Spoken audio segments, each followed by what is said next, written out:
بسم الله الرحمن الرحيم الحمد لله الحمد لله وكفى وسلام على عباده الذين اصطفى أما بعد أعوذ بالله من الشيطان الرجيم بسم الله الرحمن الرحيم واذكر اسم ربك وتبتل إليه تبتيلا سبحان ربك رب العزة عما يصفون وسلام على المرسلين والحمد لله رب العالمين اللهم صل على سيدنا محمد وعلى آل سيدنا محمد وبارك وسلم اللهم صل على سيدنا محمد وعلى آل سيدنا محمد وبارك وسلم اللهم صل على سيدنا محمد وعلى آل سيدنا محمد وبارك وسلم. Welcome to the second daily Quran Gems, where we, in about 10 minutes, try to cover a quick spiritual point. Just before iftar, inshallah, we will leave 10 minutes before iftar so that we can get ready and make some dua to Allah subhanahu wa ta'ala and perhaps go to the masjid as well, inshallah. So today I wanted to talk about distraction, which is the fact that we live in an era of a lot of distractions, right? These distractions of screens and ever-present news and all these different forms of entertainment that have suddenly cropped up over the last 20, 30, 40, 50 years that were not there before. And these actually make it very hard for us to focus on anything, let alone worship of and dhikr of Allah subhanahu wa ta'ala. Right? I think this picture is very apt. It's just showing the state of mind of people these days. It feels like we're very scattered. It feels like there's so many thoughts going on in our head all the time. And if we don't work on trying to remove these thoughts or control these thoughts will end up plaguing our salah. Right? It's like people say that, when I stand for salah, all these different thoughts are going through my mind. I'm not able to focus. And this is very true. I don't think a single person in the masjid, illa masha'Allah, could raise their hand and say, I'm able to focus in my salah. But everybody is distracted. And the situation is getting worse and worse by the day. For example, a dinosaur like me, when I was growing up, they only had like TV for X hours a day in where I grew up in Kuwait. But my children, mashallah, they grew up with an iPad and a phone in their hand. And so they never even saw the time before this. For them, this is the default. And this is something that we need to work on. So on this slide, mashallah, I've got a picture of a very beautiful black buffalo. And what this black buffalo is there for is to remind us of a story of the Khanaqah, the spiritual retreat of a great subcontinental scholar called Maulana Ashraf Ali Thanwi. He had a place that he had made so that spiritual aspirants, people that were striving for spirituality and increasing their connection with Allah subhanahu wa ta'ala, could come and check in and under his guidance progress under and do the dhikr of Allah subhanahu wa ta'ala while their worldly needs like eating, sleeping, and drinking are taken care of by the donors of the Khanaqah. Okay? These exist till this day. And there came this man to his spiritual retreat. He was a villager, he was a farmer. And he said that he wanted to progress spiritually. But he, as the people of the spiritual retreat noted, he was a very distracted man. He wasn't able to really focus on what he was supposed to be doing. So they told Maulana Thanwi that this man that checked in, this villager, he's very distracted. So he said, okay, call this man.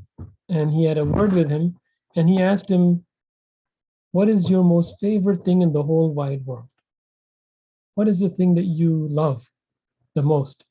And this man, he was a simple villager. He said, I love the black buffalo, like the one shown perhaps in this picture. Maybe this is an African buffalo, but regardless, you understand what I mean.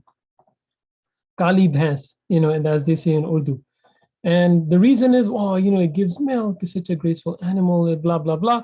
And I have so many benefits from it. So Maulana Thanvi told him, I want you, during your stay over here, to go in a corner and just think about the black buffalo. So this man was like very happy. And he went away, and all day long he just sat and he did dhikr, right? He remembered this black buffalo, this object of his affection. And one day, the students in the Khanaqah said, let's go out to eat. And this man, they invited this man as well. And he told them something strange. He said, I can't come with you. They're like, why? He said, I can't go through the door. They're like, why can't you go through the door? He said, my horns, they'll get stuck in the door. The door's not wide enough for my horns to pass through. And they thought this guy's just lost it, right? He's gone crazy. So he thinks he has horns.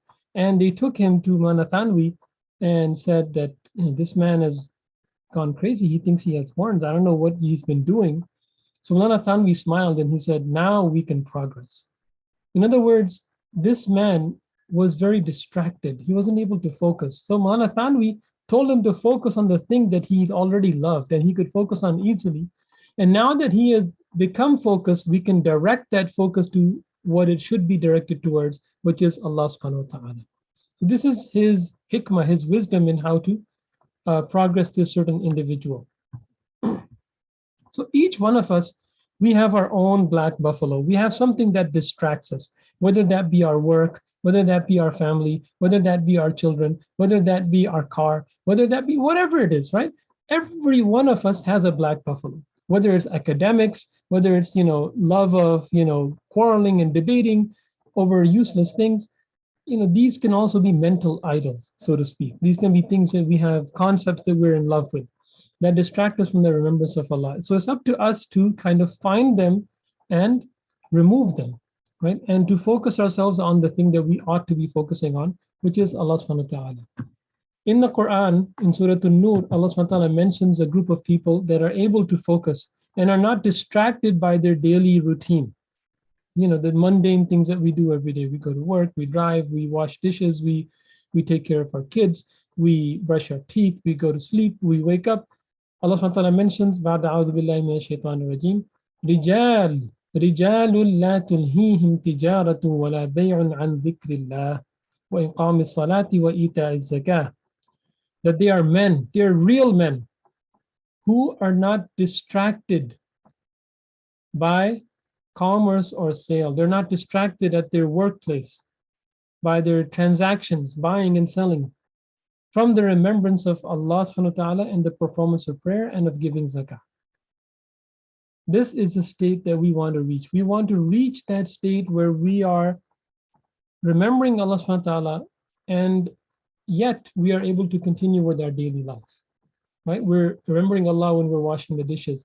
We're remembering Allah subhanahu wa ta'ala when we're at work. We're remembering Allah subhanahu wa ta'ala when we're talking to our boss. We're remembering Allah subhanahu wa ta'ala when we're changing our kids' diaper. We're remembering Allah subhanahu wa ta'ala in anything and everything that we're doing. This is the state that we want to be in. Right? This is the state that we want to be in. And we're running short of time today, of course, but we will continue this topic tomorrow as to how to do this. Right? There's more than just an ad hoc sort of way, like you just wake up one day and you make a pledge that I will remember Allah subhanahu wa ta'ala all the time now, and then you just do it. If only it was that easy. Like it's the person that wakes up, he's 500 pounds overweight and says, today I'm just going to become thin, or today I'm not going to overeat. It's easy to make these sort of spur of the moment pledges, right, to yourself and have this determination, but these things need a methodological way of doing it and a teacher to do it under. And we're going to talk about some of the process of how to attain this state of remembrance of Allah subhanahu wa ta'ala in our next session, inshallah, tomorrow. And I hope that all of us can join and be reminded of these fundamentals of our deen, essentially, which is to remember Allah subhanahu wa ta'ala and not be heedless. So may Allah subhanahu wa ta'ala make us from amongst the dhakirin, the people that remember him, and not from the ghafilin.